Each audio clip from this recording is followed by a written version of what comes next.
Boa tarde, meus queridos alunos. Estamos aqui para mais uma aulinha de Mecânica Geral 1. Essa é a nossa aula 5 de Mecânica Geral 1, desde quando iniciaram essas atividades remotas. E na aula de hoje nós vamos dar continuidade ao capítulo 9 do livro do Hibbeler, de estática, né? Mecânica para engenharia. Vamos dar continuidade ao capítulo 9, que fala exatamente sobre centroide, né? Centroide, centro de massa, etc. E hoje nós vamos falar sobre corpos compostos e sobre os teoremas de Pappus-Guldinius, certo? Então, vamos iniciar a aula de hoje repetindo novamente aquelas nossas regrinhas de conduta e em seguida nós iniciamos com o conteúdo, beleza? Então, vamos lá.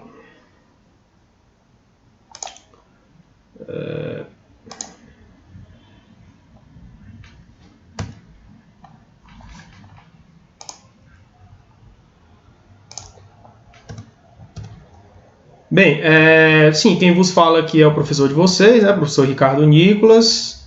Vocês já devem reconhecer pela voz. E nós vamos iniciar enfatizando novamente aquelas nossas regrinhas de conduta para esse novo tipo de ensino, que é o ensino remoto, certo?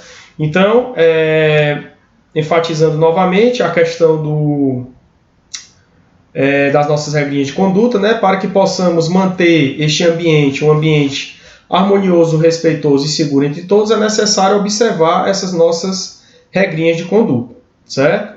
Então, para esse nosso tipo de aula, que é a nossa aula virtual assíncrona, que é a aula gravada, o ideal é que vocês possam encontrar um local na casa de vocês o mais apropriado possível, se possível separado de outras pessoas e de outras atividades que estejam sendo realizadas por essas pessoas na casa de vocês, para que vocês consigam obter o máximo de atenção possível nessas nossas videoaulas, certo? E lembrando novamente, não é permitido copiar, distribuir, modificar, reproduzir, republicar, retransmitir ou comercializar qualquer informação, texto e ou documentos contidos nessas nossas aulas em qualquer meio eletrônico, certo? E nem criar qualquer tipo de trabalho utilizando imagens, textos, documentos, etc., dessas nossas aulinhas, sem que tenha por escrito um consentimento prévio de todos os envolvidos nessa exposição, certo? Quer seja a exposição minha e de todos vocês, ou apenas a exposição minha, no caso, através dessas aulas gravadas que eu disponibilizo para vocês, certo? Então, só lembrando novamente que a nossa sala de aula virtual, ela nada mais é do que uma extensão da nossa sala de aula presencial e, portanto, o regulamento da organização didática, que é o nosso ROD, ele é o documento que rege toda essa nossa dinâmica, quer seja ela presencial ou virtual, certo? Então, ao ter acesso a essas aulas virtuais síncronas ou assíncronas, vocês estarão cientes de que a violação dessas regras ela é passível de medidas disciplinares, tanto no âmbito do IFCE quanto no âmbito civil ou criminal, certo?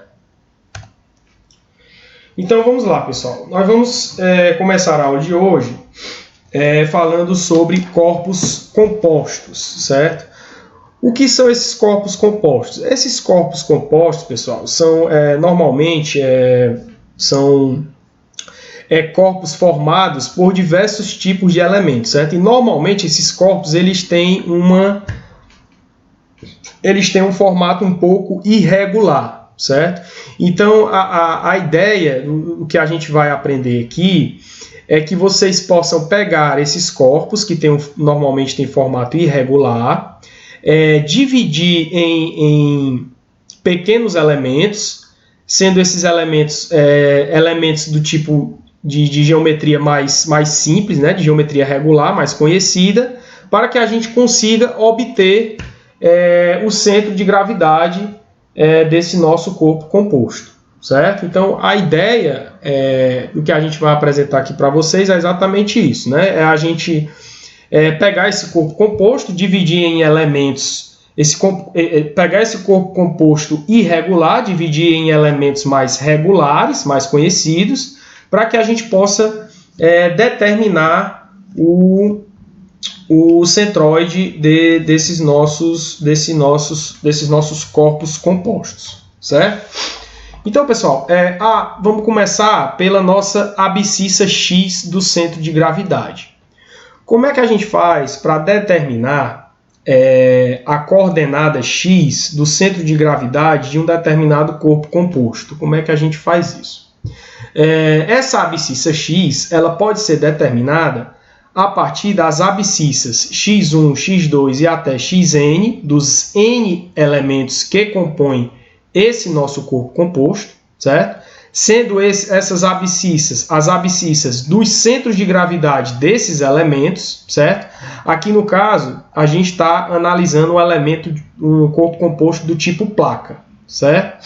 Então, para determinar o x do centro de gravidade, a coordenada x do centro de gravidade dessa nossa placa composta aqui, a gente vai partir das abscissas x, x1 e xn, que são as coordenadas x dos centros de gravidade dos elementos que compõem essa placa, através do momento do peso total da placa em relação a y, certo?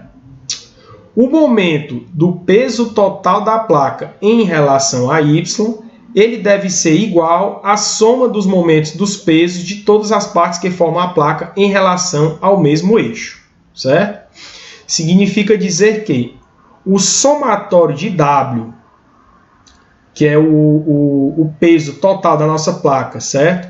Concentrado aqui no centro de gravidade dele, multiplicado pela nossa coordenada x barra do centro de gravidade, que é exatamente o momento em relação a y, vai ser igual ao somatório dos diversos momentos de cada elementozinho em que eu dividi a nossa placa aqui. Nesse caso, o que foi que eu fiz? Eu peguei essa placa que tem um formato irregular e dividi em dois triângulos, um triângulo maior aqui, um triângulo menor aqui e um retângulo aqui, certo? Beleza? Para facilitar o cálculo das coordenadas do nosso centro de gravidade. Então, o somatório dos momentos de cada pesozinho, de cada elemento desse aqui, multiplicado pela coordenada x do centro de gravidade de cada elemento desse aqui em relação a y, vai ser igual ao momento do peso total da placa, que vai estar sendo aplicado, que vai estar atuando no centro geométrico dessa placa, multiplicado pela coordenada x do centro de gravidade dessa placa, certo? Em relação à ordenada y do centro de gravidade, a gente vai fazer a mesma coisa, sendo que agora o momento vai ser em relação a x, certo? Ou seja, o somatório do peso total da placa vezes a coordenada y do centro de gravidade da nossa placa composta, ela vai ser igual ao somatório dos momentos de cada um desses elementos em que eu dividi a nossa placa, certo? Então, o somatório de W vezes a ordenada y do centro de gravidade vai ser igual a W1 vezes Y1 mais W2 vezes Y2 mais W3 vezes Y3, certo? Que é exatamente o que a gente vai ter aqui nesse próximo slide aqui, certo? Então, o somatório dos momentos em Y vai ser igual a nossa abscissa X do centro de gravidade do corpo composto, da placa toda, multiplicado pelo somatório dos pesos, que é exatamente igual ao peso total da placa. E isso daqui ele deve ser igual a coordenada x1 do centro de gravidade do elemento 1 vezes o W1, que é o peso do elemento 1, mais a coordenada x2 do centro de gravidade do elemento 2 vezes o W2, que é o peso do elemento 2, mais a abscissa x do centroide, né, do centro de gravidade do enésimo elemento vezes o peso desse enésimo elemento, certo? Para a somatória dos momentos em x, nós vamos ter a mesma coisa, mas agora os momentos, como é em relação a x, nós vamos multiplicar pela ordenada y. Então, a coordenada y do centro de gravidade da nossa placa composta, multiplicado pelo peso total, vai ser igual ao somatório das ordenadas y do centro de gravidade de cada elemento, multiplicado pelos seus respectivos pesos, certo? Então, com isso, a gente consegue determinar a localização do centroide de um elemento composto, certo? Então, a coordenada x do centro de gravidade do nosso corpo composto vai ser igual ao somatório das abscissas x do centro de gravidade de cada elemento vezes w, dividido pelo somatório de w de todos os elementos. E a ordenada y do nosso centro de gravidade vai ser igual ao somatório das ordenadas y do centro de gravidade de cada elemento multiplicado pelo peso de cada elemento, dividido pelo somatório dos pesos, certo? Com isso, a gente consegue encontrar as coordenadas do centro de gravidade de um corpo composto por vários elementos, certo? Então, pessoal, se a nossa placa for uma placa homogênea e possuir uma espessura uniforme, o centro de gravidade ele vai coincidir com o centroide de área, certo? Se a gente tiver uma distribuição uniforme do peso, esse centro de gravidade ele vai coincidir com o nosso centro de área, certo? Então, a abscissa x do centroide de área pode ser determinada observando-se que o momento de primeira ordem, que é o nosso momento estático QY, certo? Que é o momento em relação ao eixo y, da área composta em relação ao eixo y, pode ser expresso pelo produto do centroide x da nossa placa, né? E da área total da placa, assim como pela soma dos produtos das abscissas dos centróides de cada elemento e suas respectivas áreas, certo? E isso também vale para a nossa ordenada y, beleza? No caso da ordenada y, esse resultado é obtido considerando o momento de primeira ordem Qx, certo?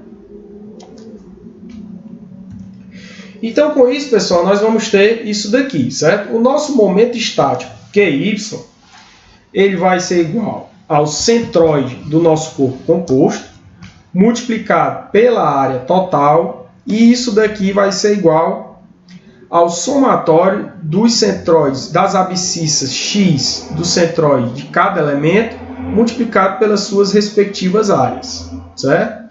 E para o momento estático Qx, nós vamos ter a mesma coisa, sendo que agora o momento estático em relação a x. Então, em relação a x, nós vamos ter que a ordenada y do centroide do nosso corpo composto, multiplicado pelo somatório das áreas, vai ser igual ao somatório de cada ordenadazinha de cada centroide de cada elemento, multiplicado pela sua respectiva área, certo? Então, com isso, nós conseguimos determinar o nosso centroide, certo? Lembrando que para placas homogêneas de espessura constante, a localização do centroide vai ser igual à localização do centro de gravidade. Então, percebam que a única diferença que a gente vai ter aqui é que, em vez do peso W aqui, a gente vai ter a área da nossa superfície A, certo? Então, a abscissa x do centroide de área vai ser igual ao somatório das abscissas x de cada elementozinho de área vezes a sua respectiva área.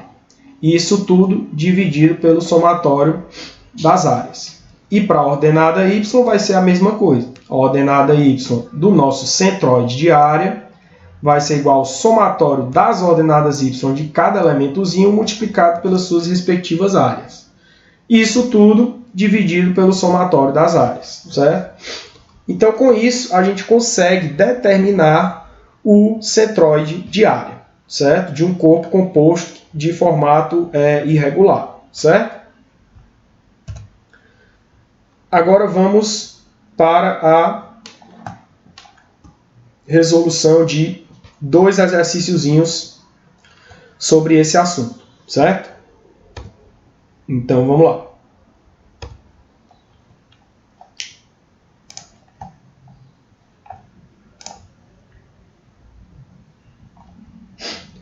Beleza, vamos lá. Esse nosso exemplozinho 1 aqui, o que é que ele pede nesse nosso exemplo 1? Ele diz que aqui nesse caso a gente tem essa areazinha plana aqui, né, mostrada aqui abaixo. Temos esses eixos coordenados x e y, partindo aqui desse ponto, considerando esse ponto aqui como sendo a origem. E ele pede para a gente determinar os momentos de primeira ordem em relação aos eixos x e y e as coordenadas do centroide, certo? Então, pessoal, sempre que vocês tiverem esse tipo de probleminha para determinação de centroide de corpos compostos, eu aconselho vocês a construírem essa tabelinha aqui, certo? Eu aconselho vocês a fazerem essa tabelinha aqui. Então, o que foi que eu fiz? Eu peguei esse corpo composto aqui e dividi em vários elementos, certo? Então, eu separei aqui em um triângulo, esse triângulozinho aqui, certo? Separei em um retângulo, está aqui o retângulo. Esse retângulo ele vai estar aqui, certo, pessoal? Esse retângulo é esse retângulo aqui, ó, de 80 por 120, certo? Então, eu peguei esse retângulo, esse triângulo aqui e um semicírculo. O semicírculo é o restante aqui, certo? Então, nós temos esse semicírculo aqui, pegando aqui por fora, o retângulo e o triângulo. Além disso, nós vamos ter esse círculozinho aqui, certo? Lembrando que esse círculozinho aqui, ele é um círculo que vai ser subtraído dessa área total do nosso elemento, certo? Então, eu considerei esse semicírculo, mais o retângulo, mais o triângulo, menos esse círculo aqui, certo? Aí eu separei aqui, ó. Então, tem o triângulo aqui, ó, de base 120 milímetros e altura 60 milímetros, um retângulo de 80 por 120, um semicírculo de raio de 60 milímetros, né, diâmetro 120, raio 60, e um círculo de diâmetro de 80 milímetros, certo? Então, eu dividi esse corpo composto em 4 elementos, certo? Então, vamos lá.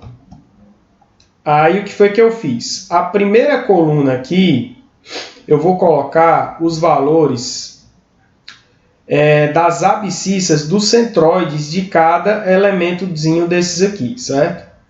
Então, onde é que fica a abscissa x do centroide desse meu triângulo aqui?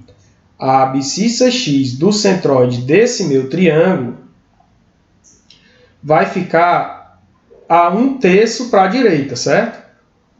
Então, a abscissa é 1/3 para a direita e a ordenada é 1/3 para baixo. Então, vai ficar 1/3 da base para a direita, né? 1/3 de 120, positivo. E a ordenada vai ser 1/3 da altura, que é 60. Como está abaixo do eixo Y, né? Vai ficar menos 1/3 vezes 60, certo?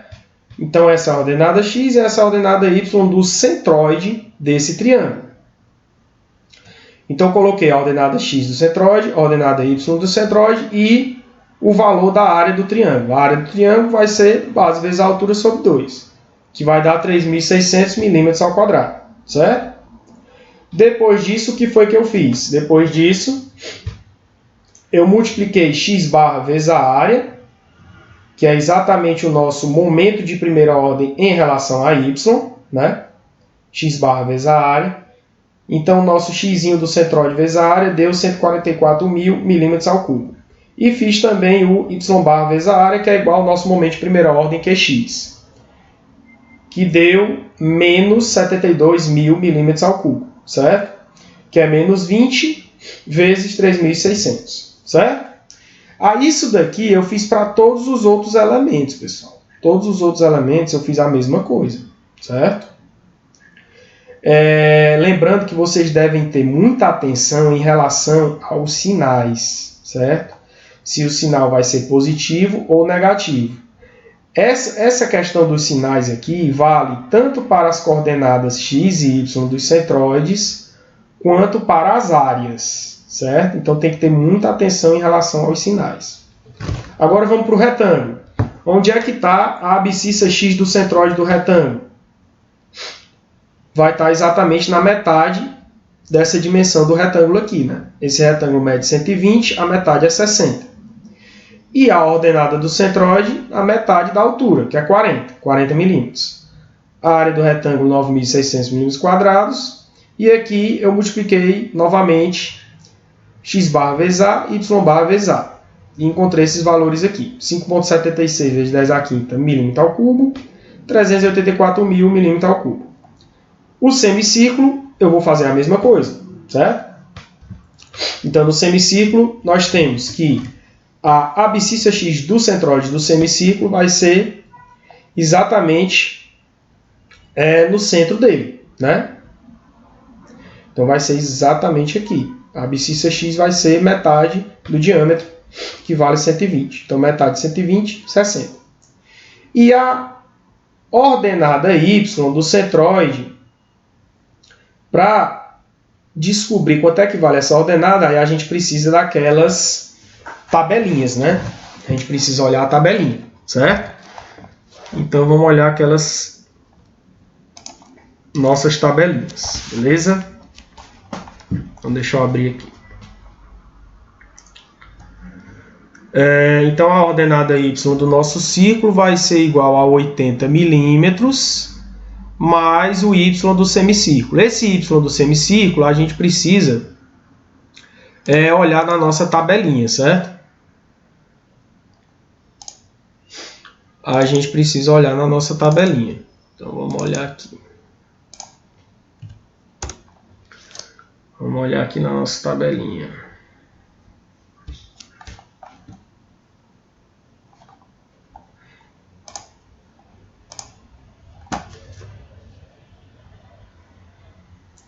A nossa ordenada y do centro de gravidade de um semicírculo. Vamos ver aqui.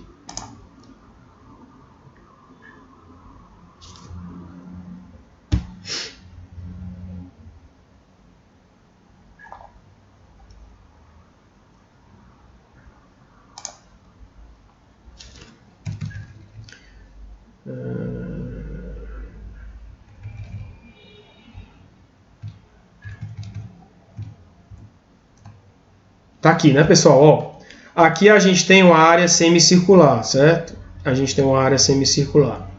Quanto é que vale a abscissa x de uma área semicircular? A nossa abscissa x ela vai ser igual a zero. Por quê? Porque esse eixo aqui ele é um eixo de simetria do nosso semicírculo, certo?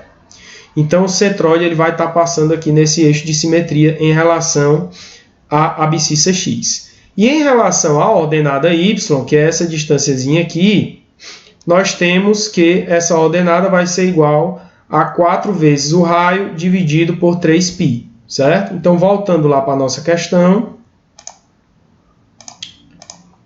nós temos que o nosso y ele vai ser 80 vai ser até aqui, mais o nosso yzinho para a área semicircular, que vai ser igual a 4r dividido por 3π, certo? Então, esse é o valor da nossa ordenada y para o semicírculo. A área do semicírculo vai ser igual a πr² sobre 2, né? A área do círculo é πr², a área do semicírculo, πr² sobre 2, que vai dar esse valorzinho aqui, 5.654,87 milímetros ao quadrado. E aqui, novamente, eu calculei os momentos de primeira ordem, certo? Que são os momentos estáticos. Que a gente encontrou x barra A deu igual a 3,39 vezes 10 a quinta milímetro ao cubo. E y barra A, 596.362,55 milímetros ao cubo, certo? E por último, nós temos esse nosso círculozinho aqui. Lembrando que essa área de círculo aqui, ela vai ser negativa, porque é uma área que vai ser retirada de todo esse nosso elementozinho composto. Nosso corpo composto, quer dizer, certo? Então, onde é que está o centro de gravidade x e y? O centro de gravidade x e y vai ser exatamente no centro do círculo, certo? Então, o x vai ser metade de 120, 60, e o y vai ser exatamente 80 milímetros, certo? Lembrando que essas coordenadas aqui nós estamos definindo de acordo com esses eixos aqui, certo? Esse eixo x e esse eixo y. Lembrando que a nossa origem ela vai estar exatamente aqui, certo? A origem dos nossos eixos vai estar aqui, ó. A área vai ser negativa, né? A área do círculo πr ao quadrado, com o raio valendo 40 milímetros, né? O raio do círculo interno, 40 milímetros.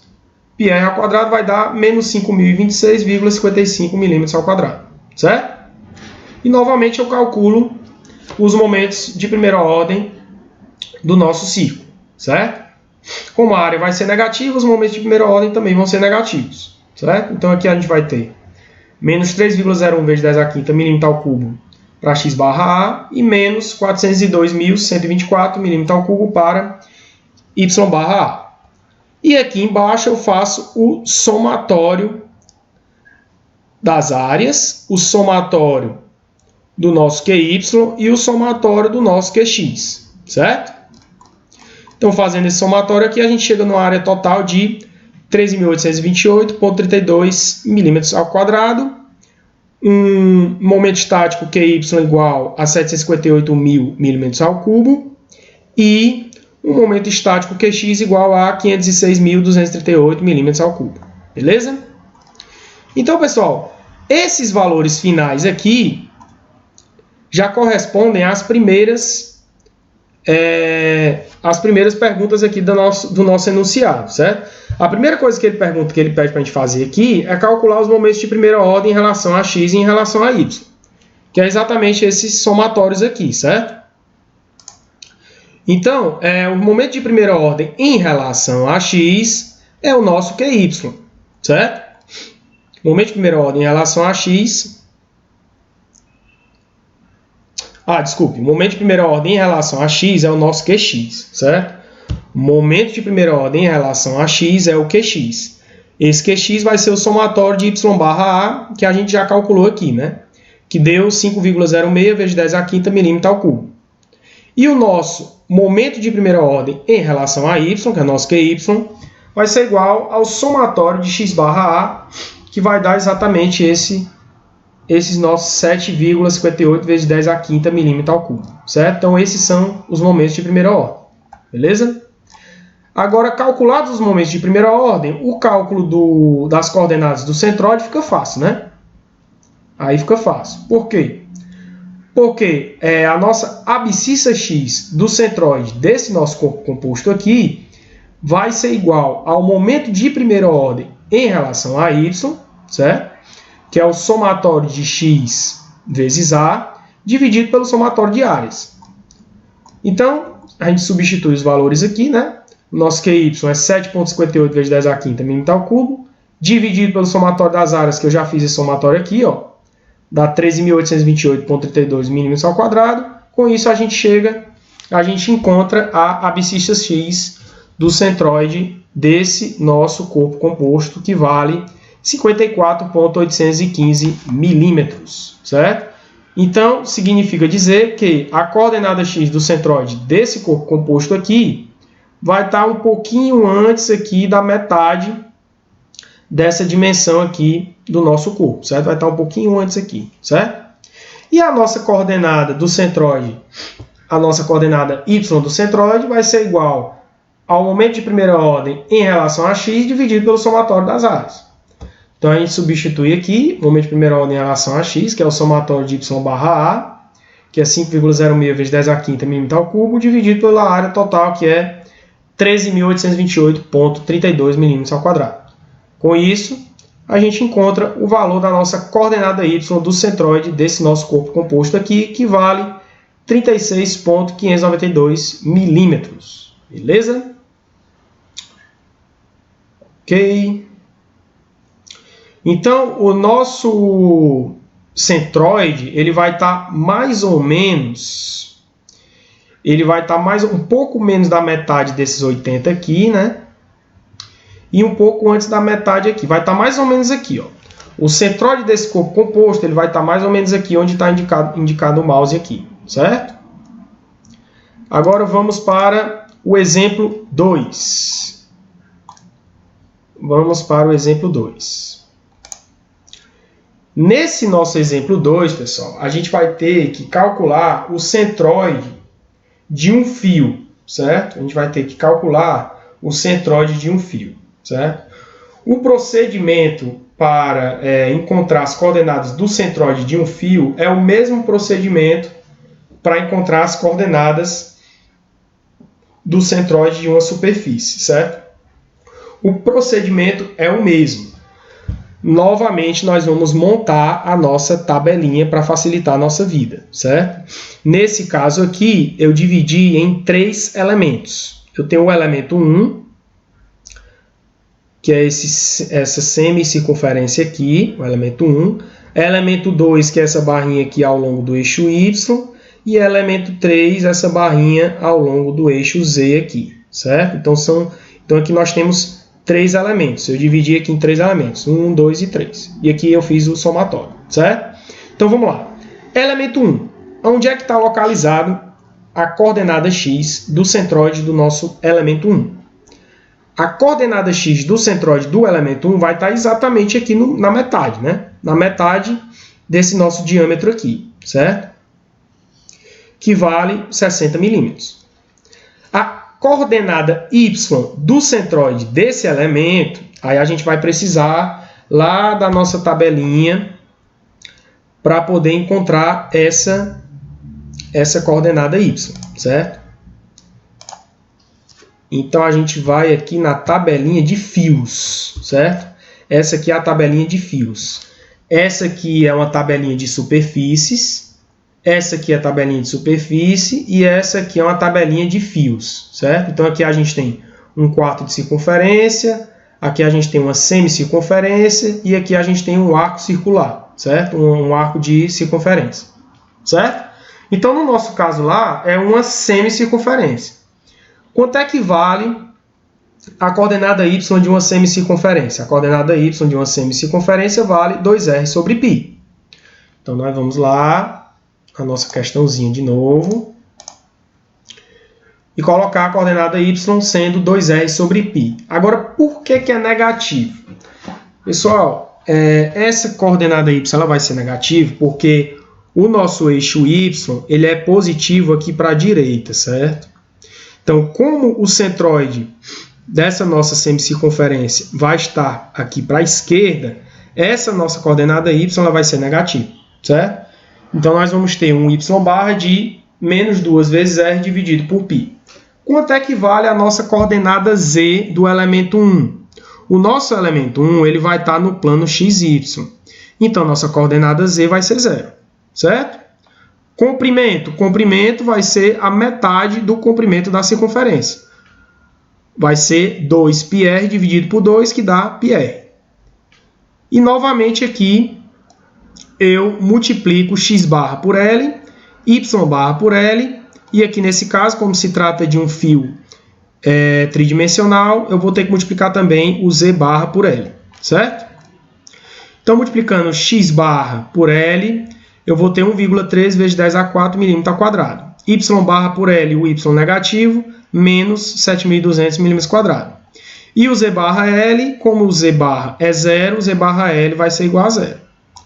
Isso daí eu vou fazer a mesma coisa para os outros elementos.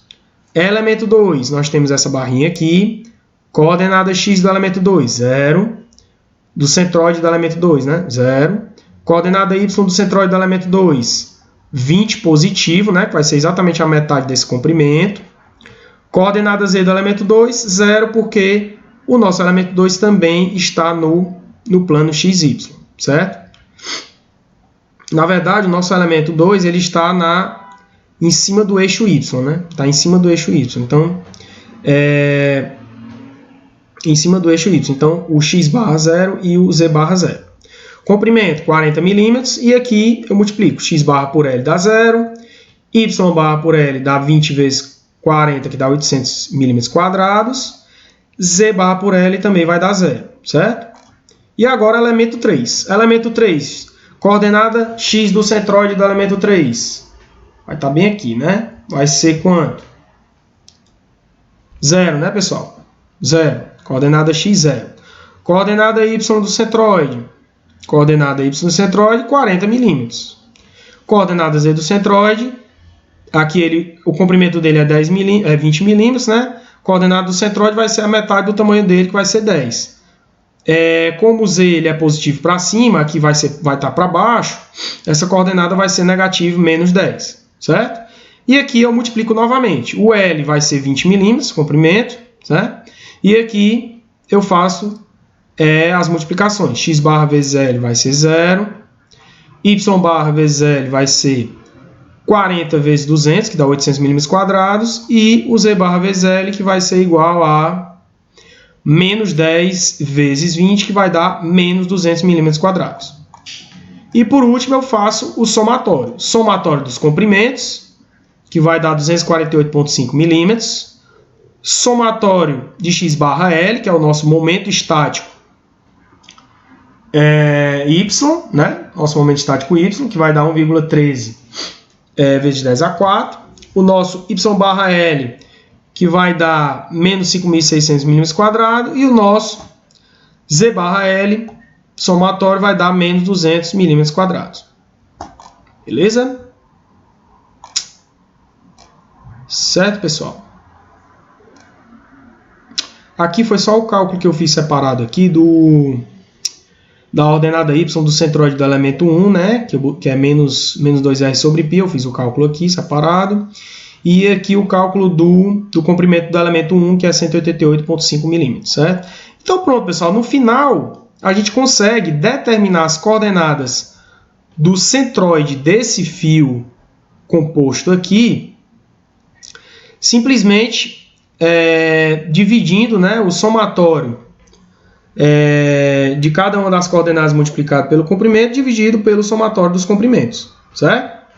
Então, a coordenada x do centroide desse nosso fio é igual ao somatório de xl dividido pelo somatório de L, que vai ser 1,13 vezes 10 a 4 milímetros quadrados dividido por 248,5 milímetros. Com isso, a gente encontra a coordenada x do centroide desse elemento composto igual a 45,47 milímetros, certo? A coordenada y vai ser a mesma coisa, né? Somatório de y barra L dividido pelo somatório de L, que vai dar menos 5.600 milímetros quadrados dividido por 248,5 milímetros, que vai dar um y de menos 22,54 milímetros, certo?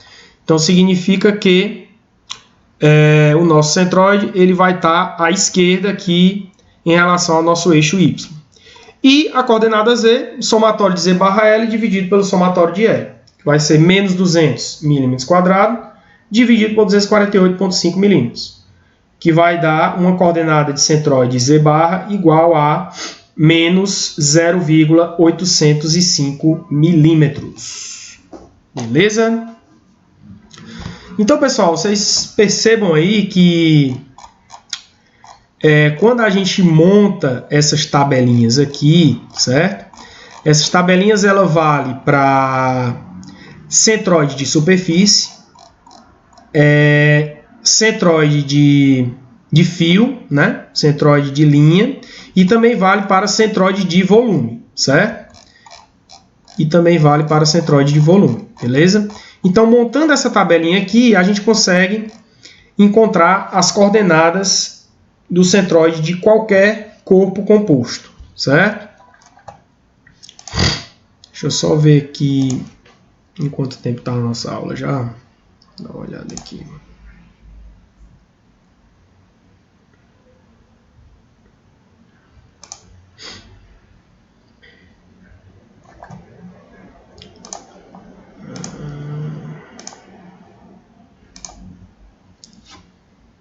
Só ver em quanto tempo já está a nossa aula para a gente não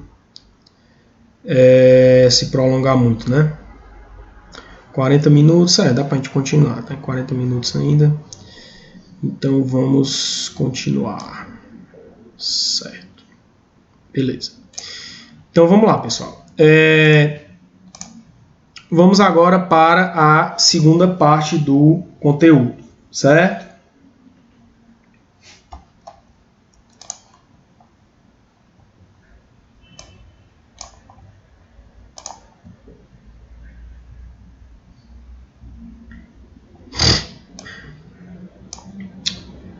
Tem que tirar esse negócio daqui.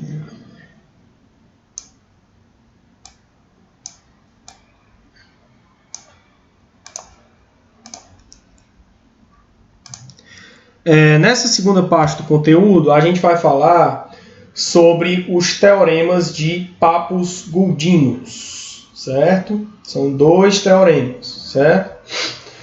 Bem, esses teoremas, eles foram formulados primeiramente pelo grego Papus de Alexandria, isso durante o 4º século a.C., certo? E foram reiterados depois, né, pelo matemático suíço Paul Goldinus, certo? Isso em 1577 a 1643, mais ou menos por aqui, certo? Então, de que é que tratam esses teoremas, certo? De que é que tratam esses teoremas? Esses teoremas, pessoal, eles tratam do que a gente chama de área da superfície de revolução e volume do sólido de revolução, certo? O que é a área da superfície de revolução? A área da superfície de revolução nada mais é do que a área de uma superfície que pode ser gerada pela rotação de uma determinada forma geométrica plana em relação a um determinado eixo, certo? Então, isso é o que a gente chama de área de uma superfície de revolução, certo? Por exemplo, esse nosso primeiro exemplo aqui, a gente tem aqui essa semicircunferência, certo? A gente tem essa semicircunferência. Então, se a gente pegar essa semicircunferência e girar em relação a esse eixo AC, vocês concordam comigo que isso daqui vai formar uma superfície, que vai ser, no caso aqui, uma superfície de uma esfera, certo? Então, a área da superfície dessa esfera gerada por essa semicircunferência é o que a gente chama de área de uma superfície de revolução, certo? Nesse segundo caso aqui, a gente vai formar a área da superfície de um cone, certo? Então, percebam que essa reta AB, girando em torno do eixo AC, vai gerar uma área de superfície de um cone, certo? Vai gerar a área da superfície de um cone. E esse terceiro último exemplo aqui, que é uma circunferência, a área da superfície de revolução dessa circunferência em relação ao eixo AC, vocês concordam que vai gerar um anel. Vocês concordam que essa circunferência girando em torno do eixo AC vai gerar um anel. E a área de superfície desse anel é a área de superfície de revolução dessa nossa circunferência girando em torno do nosso eixo AC, certo? Então isso daí é o que a gente chama de área de superfície de revolução. Aí agora, como é que a gente faz para encontrar o valor dessa área de superfície de revolução? Como é que a gente faz para calcular isso daí? Como é que a gente faz para calcular isso daí? Eu vou mostrar mais adiante, certo? Eu vou mostrar mais adiante. Vou falar rapidamente agora o que é o volume de um sólido de revolução e em seguida eu vou mostrar para vocês como é que calcula a área da superfície de revolução e o volume de um sólido de revolução, certo? Aqui a gente viu que a área da superfície de revolução ela é a área de uma superfície gerada por uma determinada forma geométrica que vai girar em relação a um determinado eixo. No caso do volume de um sólido de revolução, em vez de você ter o comprimento de uma determinada forma geométrica girando, a gente vai ter uma área de superfície girando em relação a um determinado eixo. Então, essa área de superfície girando em relação a esse eixo aqui, vocês concordam que vai gerar um sólido, certo? Esse sólido, o volume desse sólido é o que a gente chama de volume de um sólido de revolução, certo? Então, esse volume de sólido de revolução é o volume de um sólido gerado pela rotação de uma área plana em relação a um determinado eixo, certo? Então, essa área girando em relação a esse eixo vai formar uma esfera, certo? Essa área triangular girando em relação a esse eixo vai formar uma pirâmide, não é verdade? Aliás, vai formar um cone, né? Desculpe, vai formar um cone, né? Essa área triangular girando em relação a esse eixo vai formar um cone, certo? E essa área girando aqui em relação a esse eixo vai formar um anel, certo? Então, como é que a gente faz para determinar essas áreas de superfície de revolução e esses volumes de sólido de revolução? Como é que a gente faz para calcular isso daí? Então, vamos lá.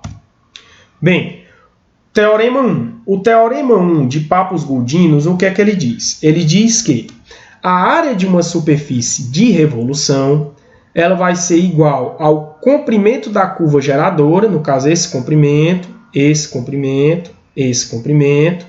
multiplicado pela distância percorrida pelo centroide da curva geradora, enquanto essa superfície ela vai ser gerada, certo? Então é assim que a gente consegue determinar a área de uma superfície de revolução. Então vai ser o comprimento da curva geradora dessa superfície multiplicado pela distância percorrida do centroide dessa nossa curva, certo? Com isso a gente obtém a área de uma superfície de revolução. Beleza? Então imagine que a gente tem esse nosso elemento aqui, certo? Imagine que a gente tem esse elementozinho aqui, certo? Então considere um elementozinho DL de uma linha L. A gente tem essa linha L e a gente vai destacar esse nosso elementozinho DL.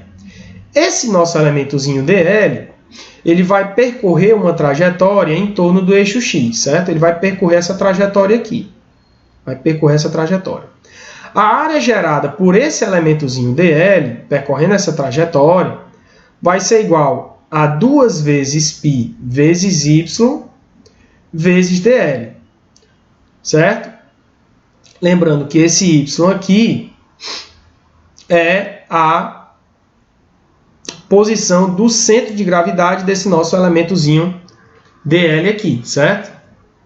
Portanto, a área total gerada por esse comprimento L vai ser igual à integral de 2πy dl.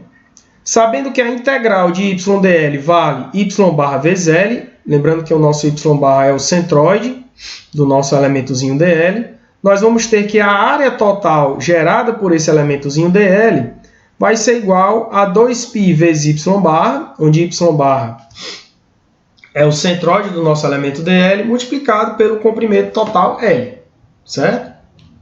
Então, com isso, a gente consegue determinar a área dessa superfície de revolução aqui, certo?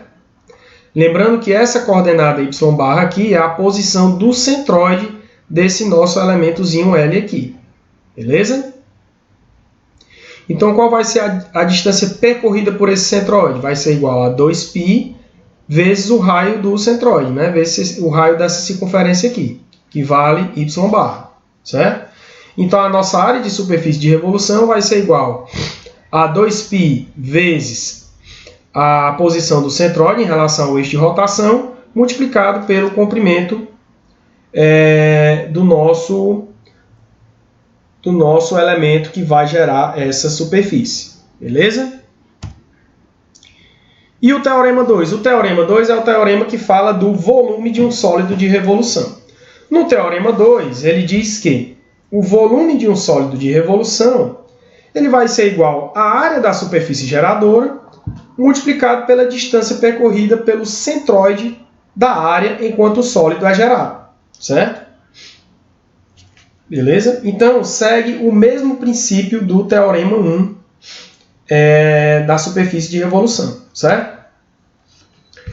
A diferença aqui é que a gente vai pegar um elementozinho de área dA. Em vez de pegar um elementozinho de comprimento dl, aqui a gente vai considerar um elementozinho de área dA.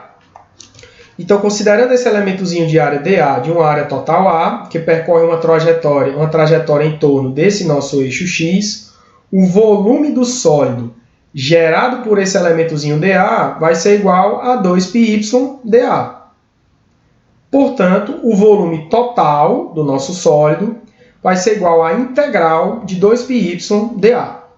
Lembrando que a integral de y dA vai ser igual a y barra vezes A, onde y barra é a ordenada do centroide da nossa superfície, certo? Então, o volume total desse nosso sólido ele vai ser igual a 2 vezes π vezes a coordenada y barra do centroide da superfície multiplicado pela área total da superfície, certo? Então, com isso, a gente consegue calcular o volume de um sólido de revolução, certo? Então, percebam, pessoal, que o que vai mudar no volume do sólido de revolução para a área de uma superfície de revolução vai ser simplesmente o L aqui, certo? Aqui, na área da superfície de revolução, a gente vai ter 2π vezes a posição do centroide em relação ao eixo de rotação vezes o L, e o volume 2π vezes a posição do centroide em relação ao eixo de rotação vezes a área, certo? Então, a única coisa que vai mudar aqui, pessoal, é que para encontrar a área, a gente vai ter 2πy multiplicado pelo comprimento, e para encontrar o volume, 2πy barra multiplicado pela área, certo? Então, esses são os teoremas de Pappus-Guldinius. Agora nós vamos resolver dois exercíciozinhos aqui rápidos para ficar bem claro para vocês esse conteúdo de teoremas de Pappus-Guldinius, certo? Então, vamos lá.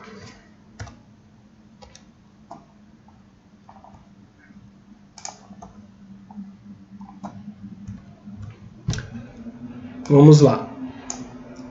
Exemplo 3. O que é que ele pede aqui nesse exemplo 3, pessoal? O que é que ele pede aqui? Ele pede para a gente determinar a área da superfície de revolução, que é a área dessa superfície aqui, ó, obtida pela rotação de um arco de 1/4 de circunferência, certo? Então, aqui a gente tem esse arcozinho aqui. Esse arco, ele é o comprimento de 1/4 de circunferência e ele vai girar em torno desse eixo Y aqui, certo? Ele vai girar em torno desse eixo Y. Então, quando ele gira em torno desse eixo Y, esse giro ele vai gerar essa superfície. Então, nessa questão, ele pede para a gente calcular a área dessa superfície, certo? Então, a gente viu que, de acordo com o teorema 1 de Pappus-Guldinius, a área de uma superfície de revolução vai ser igual a 2 vezes π vezes o nosso... Aqui no caso, pessoal, é o seguinte, aqui tem uma diferençazinha. Como a gente vai estar girando em relação a y, a posição do nosso centro de gravidade vai ser em relação a y, né? Claro, né? Então, a nossa coordenada do centroide, do centro de gravidade, vai ser a nossa coordenada x barra, certo? Se a gente estivesse girando esse nosso quarto de circunferência em relação a x, a nossa coordenada do centroide aqui seria a nossa coordenada y. Como a gente está girando em relação a y, a coordenada do centroide vai ser a coordenada x barra, certo? Então, para encontrar essa área, a gente vai multiplicar 2π por essa coordenada x barra aqui e multiplicar isso tudo pelo comprimento total do nosso quarto de circunferência. Beleza? Então, nós vamos ter que a nossa área vai ser igual a 2π vezes x barra, né, que é a coordenada do centroide em relação ao eixo y, vezes o comprimento. O comprimento vai ser igual a 2πr dividido por 4. A circunferência toda é 2πr, como aqui é só um 4, vai ser 2πr dividido por 4, certo? Então a gente corta esse 2 com esse 4, fica um 2 aqui embaixo.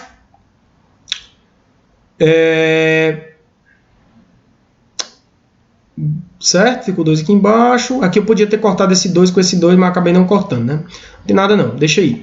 Então aqui nós temos 2π vezes a coordenada x barra. Quanto é que vale essa coordenada x barra aqui, pessoal? Essa coordenada x barra, ela vale 2r, que é essa distância daqui para cá, menos essa distância do centroide daqui para cá, que vale 2r sobre π. Certo? Então, simplesmente substituir aqui, ó, 2π vezes 2r menos 2r sobre π vezes πr dividido por 2, certo? Então, aqui eu repeti o 2π, aqui eu coloquei tudo no denominador π, né? Então, ficou 2πr menos 2r dividido por π, e repeti aqui πr sobre 2. Aqui eu cortei esse π com esse π e esse 2 com esse 2. Então, no final, nós ficamos com isso daqui, né? Ó, 2πr menos 2r multiplicado por πr. Aí, o que foi que eu fiz aqui? Aqui, pessoal, eu deixei a área em função de r ao quadrado, certo? Então, eu multipliquei 2π, 2 vezes π, subtraí de 2, e em seguida eu multipliquei por π, certo?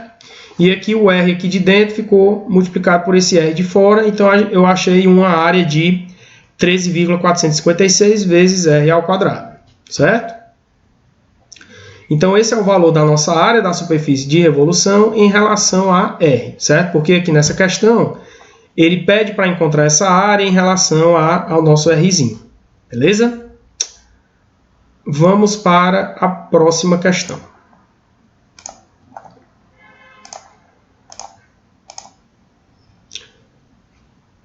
Pronto. Essa outra questão aqui, pessoal, ele pede para a gente fazer o quê? Ele dá esse elemento sólido aí, né? Ele diz que isso daí é um prato decorativo, né? Que é utilizado normalmente em saídas de tubulação em parede, certo? Ele diz que esse prato de decoração ele é feito de latão, certo? Ele dá a densidade do latão, ele diz que a densidade do latão é 8.470 kg por metro cúbico, e pede para a gente determinar a massa desse prato aqui, certo? Ele pede para a gente determinar a massa desse prato, beleza? Então, pessoal, a gente sabe que densidade é igual a massa sobre volume, certo? Então, para determinar a massa, eu preciso calcular o volume. E esse volume, ele vai ser o volume de um sólido de revolução. Ele vai ser o volume de um sólido de revolução. Agora, qual é a superfície que vai gerar esse sólido de revolução aqui? Pessoal, a superfície que vai gerar esse sólido de revolução vai ser essa superfíciezinha aqui, A. Vai ser essa parte de cima da superfície. Vai ser essa partezinha aqui, ó. Essa superfície aqui, ó, ela é a superfície que vai gerar esse sólido de revolução, certo? Então, o que é que eu tenho que fazer? Eu tenho que determinar essa área aqui, eu tenho que determinar essa área, e tenho que determinar também a coordenada y do centroide dessa área aqui em relação a esse nosso eixo aqui, certo? A esse nosso eixo. Então, essa nossa areazinha aqui, ó, essa nossa areazinha, ela vai girar em torno desse eixo aqui. E esse giro em torno desse eixo, ele vai gerar esse sólido de revolução aqui. Então, eu preciso calcular essa área aqui e eu preciso encontrar também a ordenada do centroide em relação a esse eixo aqui, certo? Então, eu tenho que fazer isso daí. Então, o que foi que eu fiz aqui, pessoal? Eu peguei e dividi tudo isso daqui em diversas áreas, certo? Então, eu vou ter esse triângulozão grande aqui, ó, que é esse triângulo aqui, ó, esse triângulozão grande, ó. Eu sei que esse ângulo aqui é 26 graus, eu sei essa medida do triângulo, então eu sei quanto é que vale esse x aqui, que é a base do triângulo. A tangente de 26 graus vai ser igual ao cateto oposto dividido pelo cateto adjacente. Essas medidas aqui já são dadas na questão, certo? Daqui para cá eu tenho 12,5 milímetros e o restante 25 milímetros, certo? Por quê? Porque aqui é 75 e aqui é 25. Aqui é a metade de 25, que dá 12,5. E essa parte de cima aqui vai ser 75 menos 25, 50 dividido por 2, 25 para cá e 25 para cá, certo? Então, com isso, eu tenho essas medidas aqui. A tangente de 26, que é igual ao cateto oposto dividido pelo cateto adjacente, vai ser igual a tangente de 26. Quanto é que é o cateto oposto? 25 mais 12,5, que é 37,5, dividido por x. Então, o meu x vai ser igual a 37,5 milímetros dividido pela tangente de 26, que dá 76,89 milímetros. Beleza? Aí, o que foi que eu fiz, pessoal? Eu dividi isso daqui em um retângulo. Isso daqui eu dividi em um retângulo. O restante aqui é um triângulo, certo? Então, aqui eu tenho um triângulo, aqui eu tenho um retângulo, aqui eu tenho um setor circular e aqui eu tenho a área que eu quero calcular, certo? Então, quanto é que vai ser essa areazinha aqui? Essa areazinha vai ser igual ao triângulo grande menos esse retângulozinho menos esse triângulozinho laranja menos o setor circular verde, certo? Então, vamos lá. Primeira coisa que eu tenho que calcular é esse meu deltazinho aqui, certo? Como é que eu acho esse meu deltazinho aqui? Para encontrar esse meu delta, eu preciso encontrar esse W aqui, certo? Eu preciso encontrar o meu Wzinho, certo? Essa altura aqui eu sei que vale 12,5 milímetros. E eu sei que a hipotenusa desse triângulo, ele já dá nessa questão aqui, que é exatamente esse raiozinho aqui de 75 milímetros, certo? Essa medida aqui de 75 milímetros, ela é 75 milímetros daqui para cá, e a hipotenusa do triângulo laranja também vale 75 milímetros. Como eu sei a medida da hipotenusa e sei a medida desse cateto oposto aqui, eu consigo encontrar o meu alfa e consigo encontrar o meu W. Ou então, eu posso encontrar o meu W direto utilizando o teorema de Pitágoras, certo? Tanto faz. Então, o meu W ao quadrado mais 12,5 ao quadrado vai ser igual a 75 ao quadrado, certo? Então, com isso, eu encontro o meu W, que vale 73,952 milímetros. Como eu sei o valor do meu x e sei o valor do meu W, eu consigo achar o meu deltazinho aqui do meu retângulo. O meu deltazinho vai ser igual a x menos W, que vale 2,938 milímetros. Beleza? Ok, então o que é que está faltando aqui? Falta eu determinar a área do meu setor circular. Como é que eu faço para encontrar a área desse setor circular verde aqui? Para encontrar a área desse setor circular, eu preciso encontrar primeiro esse ângulo do meu setor circular. Quanto é que vale esse ângulozinho do setor circular? Esse ângulozinho aqui, ele vai ser igual ao ângulo total, que vale 26 graus, menos esse meu alfazinho aqui, que vale 9,594 graus. Então, esse meu ângulo do setor circular vai ser igual a 16,406 graus.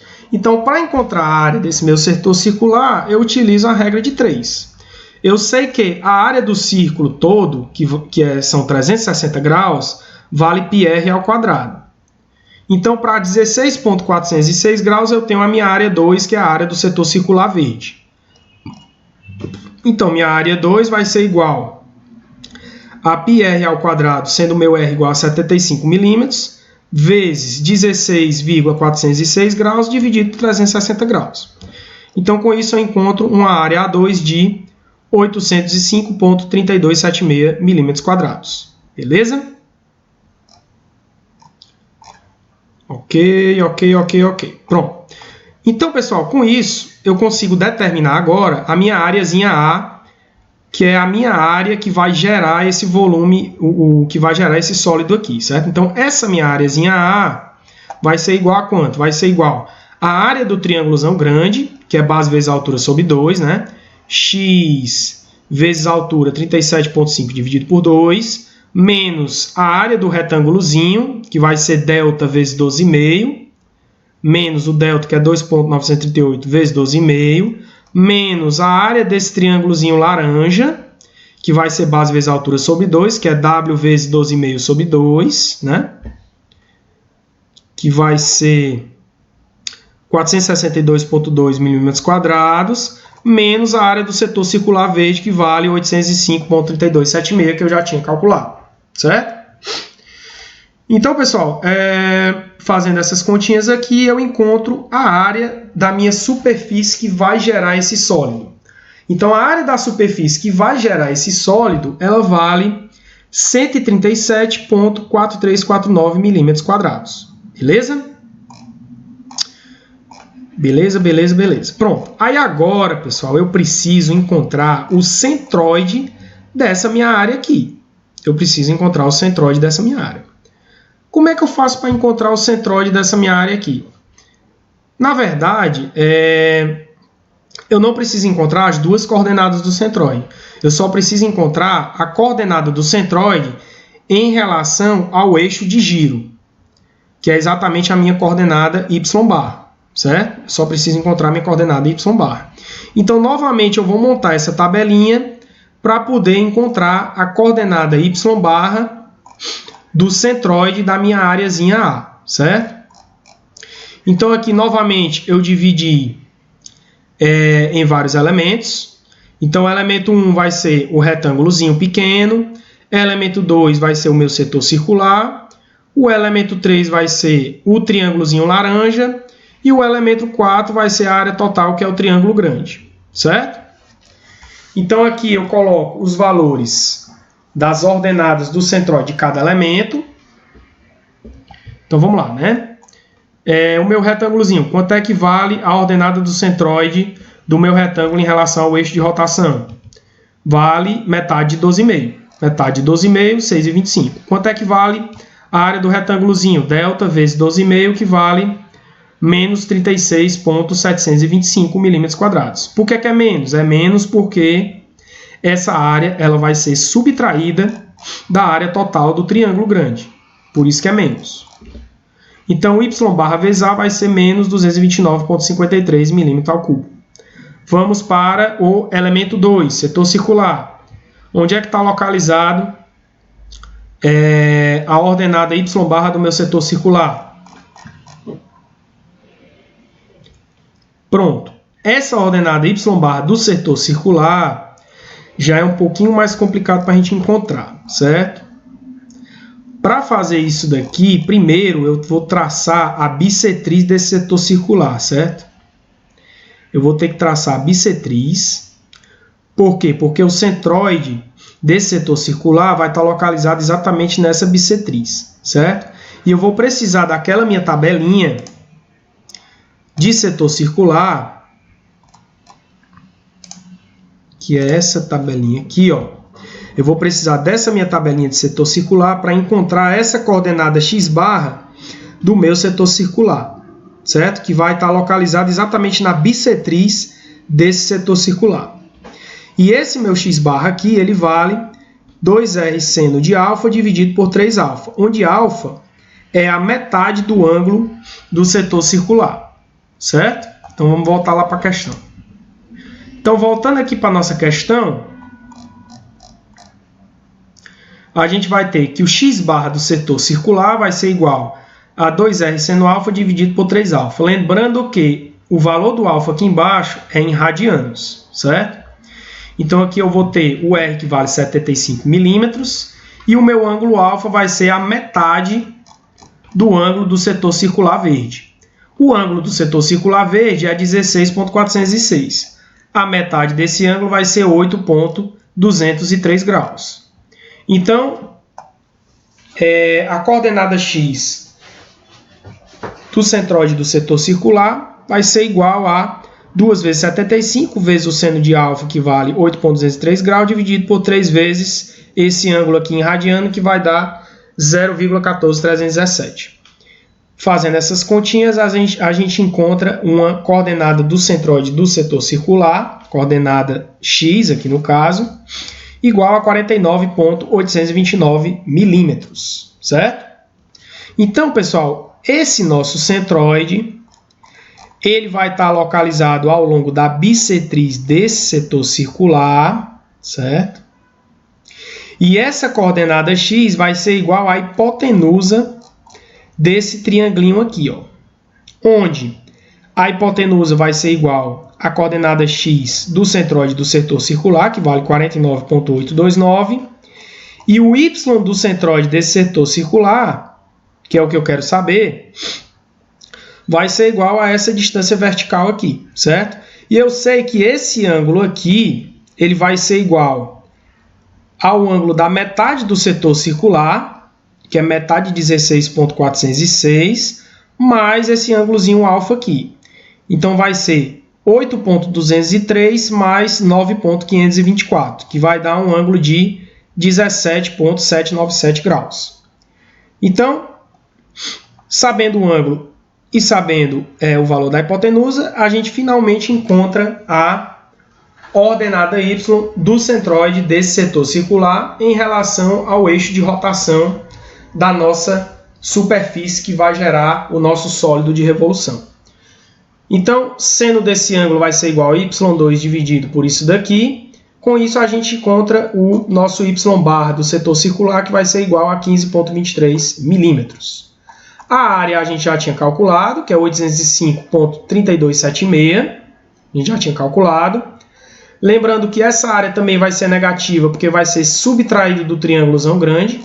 Então, vai ser menos 805,33. E aqui eu multiplico o y barra por A, dando menos 12.265,18 milímetros ao cubo. Certo? Vamos agora para o elemento 3. O nosso elemento 3 é esse triangulinho aqui. Certo? Onde é que está a ordenada y barra do nosso triangulinho em relação a esse eixo aqui de rotação? Vai ser igual a 1/3 dessa alturazinha aqui, né? De 12,5. 1/3 de 12,5. Quanto é que vale a área do triângulo? A área desse triângulo eu já tinha calculado, que é a base vezes a altura sobre 2, né? Que é W vezes 12,5 sobre 2, que dá 462,2. Também vai ser negativo, porque vai ser subtraído da área do triângulozão grande, certo? Multiplicando o A por y barra, a gente vai ter menos 1.925,83 milímetros ao cubo, que é exatamente o nosso momento estático em relação a x, desse elemento 3, certo? Vamos agora para o nosso triângulozão grande, que é o elemento 4. O y barra do nosso triângulozão grande vai ser igual a 1/3 da altura dele.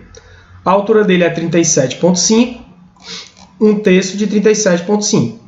A área zona do triângulo grande vai ser 37,5 vezes x dividido por 2, que vai dar 1.441,69 milímetros quadrados. Nesse caso, essa área vai ser positiva.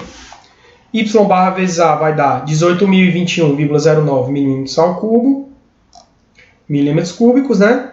E aqui no final eu faço o somatório das áreas e o somatório dos momentos estáticos para poder encontrar a coordenada y do centroide. A coordenada y do centroide do nosso elementozinho de área A vai ser igual ao somatório de y barra A dividido pelo somatório de A. Somatório de y barra A vai ser igual a 3.600,55 milímetros ao cubo, dividido pela área total, que eu já tinha calculado aqui, né? 137,43 milímetros ao cubo. Com isso, a gente encontra finalmente a coordenada y do centroide da nossa área, que vale 26,20 milímetros. Beleza?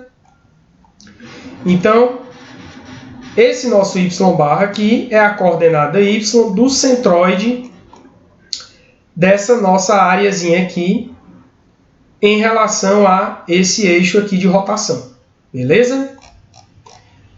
Pronto, com isso eu consigo encontrar o volume do nosso sólido de revolução. O volume do sólido de revolução vai ser igual a 2π vezes o y barra que a gente calculou aqui, multiplicado pela nossa área da nossa superfície que vai girar. certo? Essa nossa área também a gente já tinha calculado, que vale 137,43. Fazendo essas continhas, a gente encontra o volume do nosso prato, certo? Então, esse nosso prato aqui, ele vai ter um volume de 22.624,46 milímetros ao cubo. Densidade igual a massa sobre volume. A massa vai ser igual a esse volume aqui multiplicado pela densidade do material, que é latão. Então, multiplicando o volume de 22.624,46 vezes 10 a menos 9 metro cúbico, né, transformando milímetro cúbico para metro cúbico, multiplica por 10 a menos 9.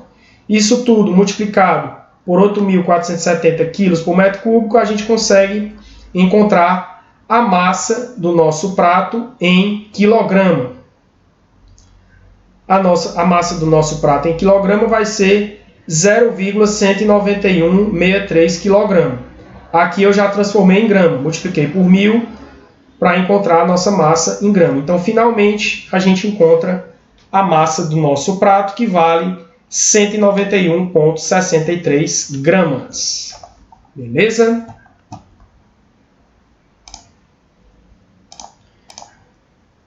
E aqui eu tenho mais 3 questõezinhas aqui para contar para a lista N2. Vocês fazem mais essas 3 questões. Eu já passei 3 questões para vocês, certo? Então aqui são mais 3. Beleza?